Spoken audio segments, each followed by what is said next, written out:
magandang 25th celebration ng Bambino Festival. Ito yata isa rin to sa pinakamalaki compared to last year. Kaya congratulations sa lahat ng Pasigueño. And of course, sa ating mga Pasigueño, happy 25th Bambino Festival. Ayan, so sobrang saya as always ng ating Bambino Festival.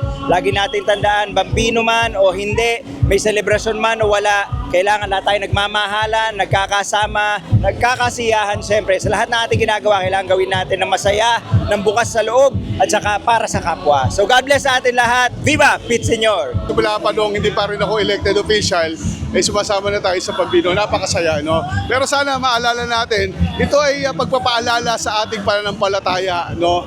At sana ma-renew tayo every year na kapag may ganung mga pagkakataon, after ng kasiyahan, magnilay-nilay din tayo. So, magandang after ng New Year celebration, ito yung siguro after ilang mga araw, mapagnilay-nilayan natin kung yung magandang gawin natin ngayong taon na ito.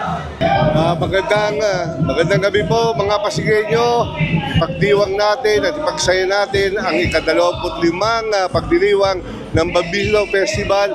Viva Santo Niño! Padagdaman mo yung saya ng bawat mga sumali sa parada natin sa sa Bambino Festival natin. Happy 25th Bambino Festival sa ating lahat. Again, very successful na naman po yung ating festival.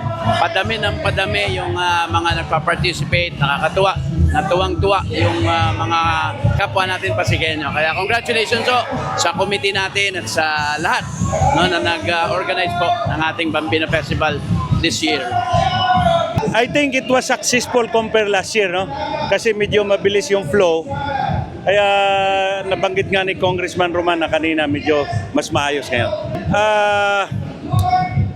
Ito parang si Jesus Christ na maliit. You must be children-like. Parang ugaling bata. Para sabi nga, you cannot go through into heaven not unless you become a child. Sabi ni Lord, yan ang kasabihan na it's a symbol of humility and humanity, no? Kasi right now sa Cebu, ganun din sinicelebrate nila yung Sinulog.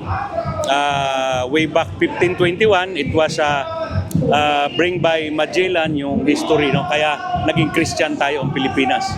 Medyo maraming tao ngayon, pero masaya pa rin. Siyempre, pagbati rin po ng Happy 25th Bambino Festival po dito po sa ating lugar sa Pasig City. Una po, pag-iingat po kasi sobrang daming tao. Minsan, may onting disgrasya. Kung kanina, medyo na ho tayo sa medic. Sabi nga ho natin na yung essence po ng ninyo ang dalhin po natin. Huwag po masyado takbuhan and masyado okay lang maging masaya. Basta huwag lang sobra. Yun lang po.